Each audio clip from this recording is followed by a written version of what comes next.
महाराष्ट्र राज्य राष्ट्रवादी काँग्रेसच्या वतीनं हा 65वा महाराष्ट्र दिन 25 एप्रिल ते 4 मे पर्यंत हा उत्सव साजरा करण्याचा निर्णय घेतला। या निमित्तानं प्रत्येक शाही विभागातून महाराष्ट्राच्या गौरव रथांची निर्मिती केली आणि ज्या ठिकाणी मग छत्रपती शिवाजी महाराजांच्या पराक्रमानं पावन झालेली जी गडकिल्ले असतील त्या ठिकाणची माती असते, ज्या नद्यांच्या पाण्याच्या माध्यमातून या महाराष्ट्रामध्ये समृद्धी आहे त्या नद्यांचं पाणी असेल किंवा ज्या नेत्यांनी हा महाराष्ट्र घडवण्यामध्ये मोलाचं योगदान दिलं त्या नेत्यांच्या गावची माती असेल। अशा पद्धतीनं कलश आम्ही गोळा करतोय ठिकठिकाणावरून आणि या यात्रा या शाही विभागामधून महाराष्ट्रामधून या यात्रेचा शुभारंभ झालेला आहे। आपल्याला सगळ्यांना कल्पना आहे की आता आपण 65वं वर्ष महाराष्ट्र दिनाचं साजरं करतोय। मुळामध्ये हा महाराष्ट्र होण्याकरता जवळपास 105 हुतात्म्यांनी बलिदान दिलं आणि या जिल्ह्याचे सुपुत्र स्वर्गीय यशवंतराव चव्हाण साहेबांनी या महाराष्ट्राचा मंगल कलश आणला।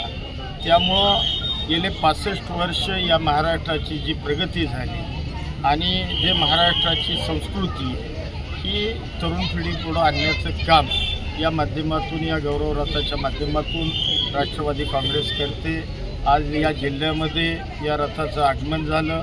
सकाळी कराडपासून या रथाला सुरुवात झाली, मग कराड असेल, त्यानंतर छत्रपतींची गादी सातारा असेल, त्याच्यानंतर वाईचा परिसर असेल, क्रांतीवीर किसनवीर आबांचं जन्मगाव कवठे असेल, त्याच पद्धतीनं ज्ञानज्योती सावित्रीबाईंचं गाव नायगाव असेल, त्याच्यानंतर शिरवळ असेल की जिथं स्वराज्याची पहिली लढाई झाली सुभानमंगल किल्ल्यावर, मग शिरवळला असेल, त्याच्यानंतर लोणंदला की जिथं माऊलींची पालखीचा विसावा असतो त्या ठिकाणपर्यंत हा खंडाळा तालुक्यापर्यंत तिथपर्यंत हा रथ आला आणि आत्ता फलटण तालुक्यामध्ये सईबाईंच्या माहेरी आज या माहेरी सईबाईंच्या या रथाचं आगमन झालं आणि या ठिकाणी सुद्धा फार मोठ्या उत्साहामध्ये फलटणकरांनी या रथाचं स्वागत केलेलं आहे आणि निश्चितपणाने एक चांगला कार्यक्रम या माध्यमातून राष्ट्रवादी काँग्रेस करण्याचा प्रयत्न करतो।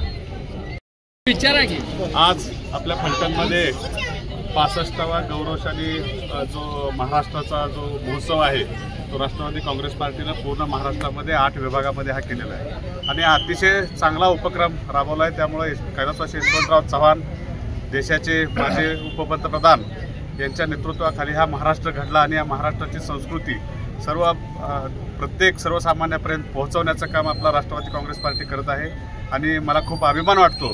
मला या फलटण कोरेगाव विधानसभा मतदारसंघाने ही संधी दिली आणि खूप आनंदाची बाब आहे। मला या महोत्सवात सहभागी होण्याचं भाग्य आबांच्यामुळे, काकांच्यामुळे, अजितदादा मुख्यमंत्री अजितदादा पवार साहेबांच्यामुळे आणि रणजितसिंह निंबाळकरांच्यामुळे मला मिळालं, हे मी खूप समाधानी आहे। आपल्या परिसरातील ताज्या आणि महत्त्वाच्या बातम्या पाहण्यासाठी स्थैर्य न्यूज चॅनलला यूट्यूबवर सबस्क्राईब करा आणि बेल आयकॉन प्रेस करा।